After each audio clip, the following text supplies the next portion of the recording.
नमस्कार और आप सबका बहुत बहुत स्वागत है। और हमारे साथ अनिल सिंघवी जी हैं जो कि मैनेजिंग एडिटर हैं जी बिजनेस के, और विक्रम कोटक साहब मतलब किसी परिचय के मोहताज नहीं हैं, बाजार के बड़े एक्सपर्ट हैं, सीए हैं। जब ये बिरला सन लाइफ में सीआईओ थे, इनके टेन्योर में जो एयूएम है बिरला सन लाइफ का, वो 220 मिलियन डॉलर से बढ़कर 4 बिलियन डॉलर तक पहुंच गया। वाओ वंडरफुल, 4 बिलियन डॉलर तक पहुंच गया। अमेजिंग। तो अब जरा आप बताइए सर कि फाइनेंशियल मार्केट की एजुकेशन में सीए का कितना बड़ा रोल हो सकता है, अपने अपने लेवल से वो किस तरह से एजुकेट कर सकते हैं।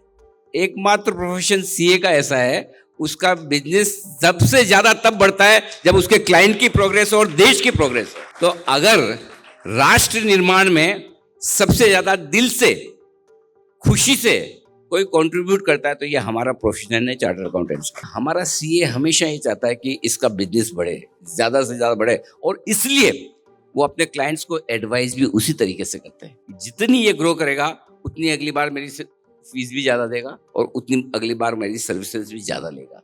सो हम उस नोबल प्रोफेशन में हैं जहां हम सबका भला सोचते हैं।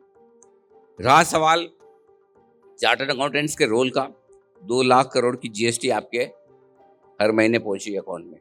10.5 लाख करोड़ का कैपेक्स करने की बात वित्त मंत्री जी ने अभी वोट ऑन अकाउंट में कही।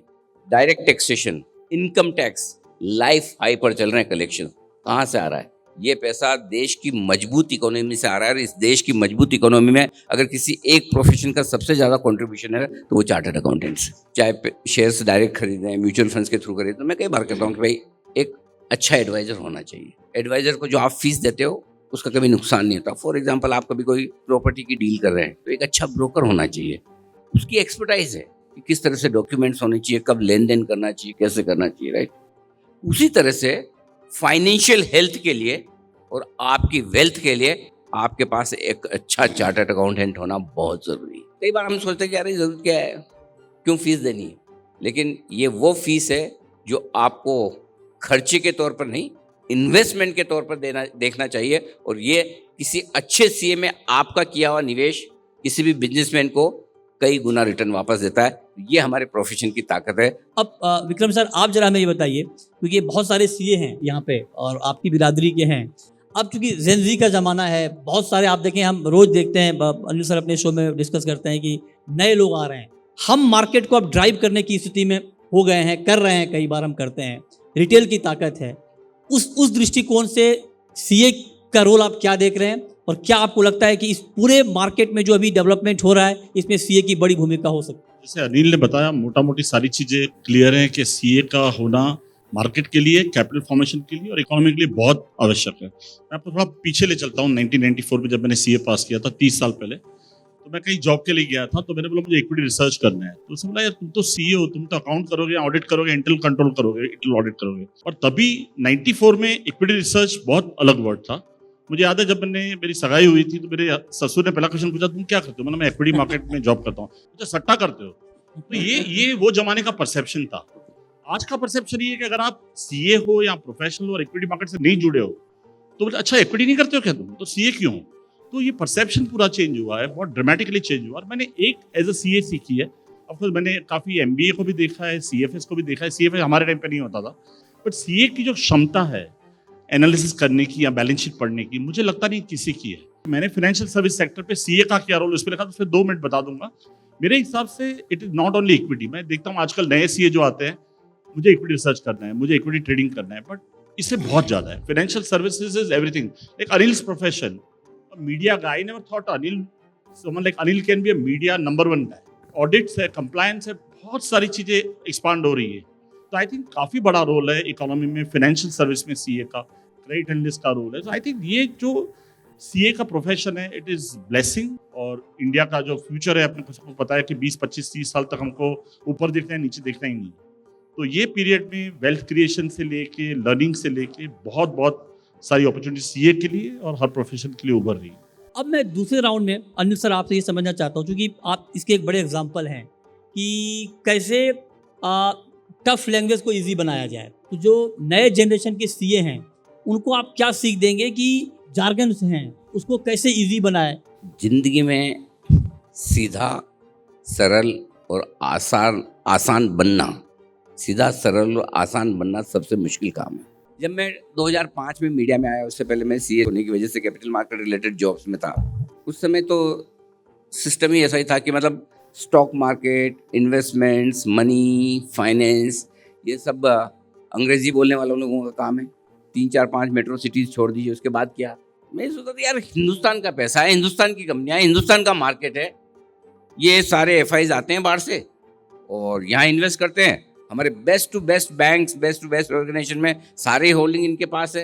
ये तो indirect backdoor entry East India Company की हो गई, अंग्रेजों की। हमारी कंपनियां, हमारे लोग मेहनत करें, हमारे हिंदुस्तान में करें और ये अपना प्रॉफिट लेके जाएं, तो क्यों नहीं हमारे हिंदुस्तान के लोगों को वो फायदा होना चाहिए। तो मेरा पॉइंट सिंपल ये है कि क्यों ना छोटे छोटे शहरों तक, छोटी छोटी जगहों तक लोगों को उनकी लैंग्वेज में, उनके तरीके में ये समझाया जाए कि किस तरह से बाजार में निवेश किया जाता है।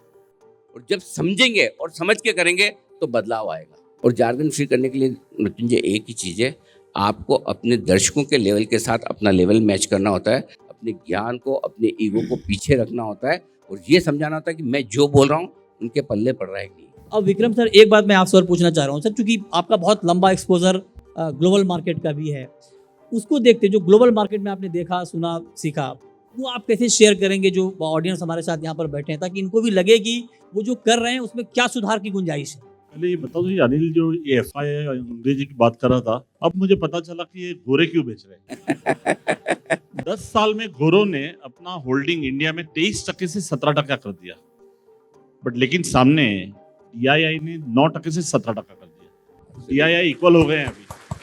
तो लास्ट मंथ में DII का इन्वेस्टमेंट गोरों को क्रॉस कर चुका है।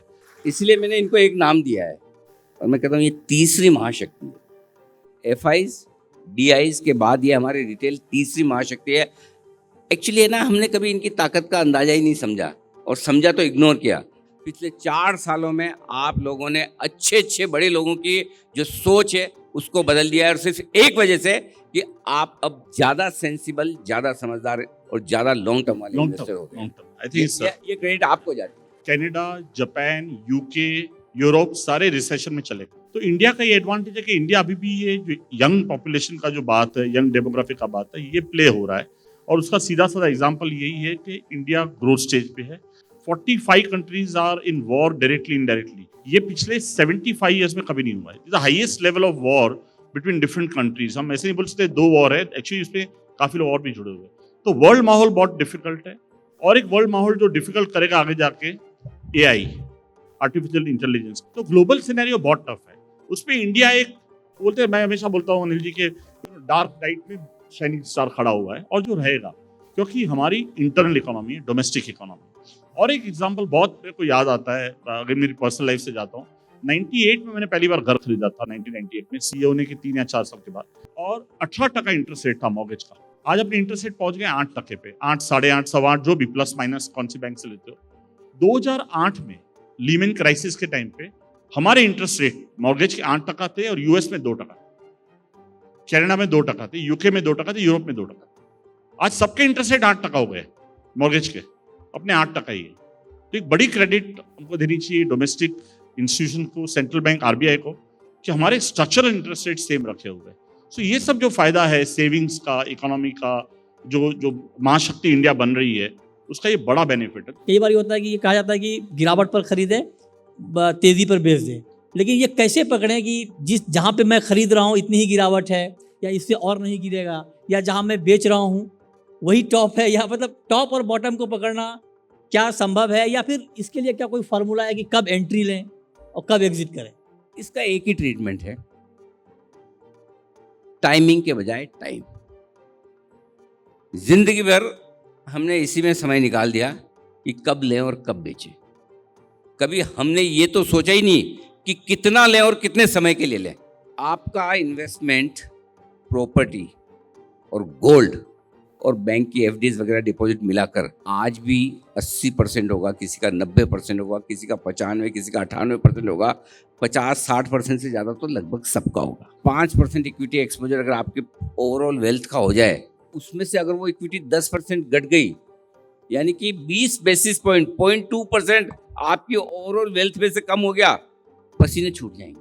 और उसी को लेके टेंशन में, अरे मेरा मार्केट गिर गया, अरे मेरा मार्केट। आप में से कभी किसी ने गोल्ड गिरने के वक्त सोचा कि गोल्ड बेच दूं? उल्टा मन में या तो और लेना है, ये नहीं सोचे कि मेरे पास जो पड़ा है उसका पैसे हो जाएगा तो भाव घटेगा ना, उसका डर नहीं है, और लेना है। जिस एसेट क्लास में एंट्री और एग्जिट इजी है, वहां पर आप मजबूरन लॉन्ग टर्म और अच्छे इन्वेस्टर बन जाते हैं। अब लॉन्ग टर्म में तो हर चीज बढ़ती है, इक्विटी भी बढ़ती है, भरोसा नहीं तो बता दूं आपको, 1979 महामहिम सेंसेक्स की शुरुआत हुई थी। 1979 सेंसेक्स 100 का लेवल, आज है 75,000। 45 सालों में 750 गुना, 750% रिटर्न नहीं बोल रहा हूँ, 750। अगर आप कुछ नहीं करते, सिर्फ सेंसेक्स और सेंसेक्स की कंपनियों में या किसी सेंसेक्स फंड में पैसा लगाकर छोड़ देते, तो आपका पैसा 750 गुना होता है। तो अब आप सोच लीजिए कि आपको कब और कैसे पैसा लगाना है। तो इसलिए बिल्कुल भी इस बात की कोशिश ना करें कि आप एंट्री और एग्जिट कब करेंगे, क्योंकि आप करते रहिए, आपसे हो नहीं पाएगा।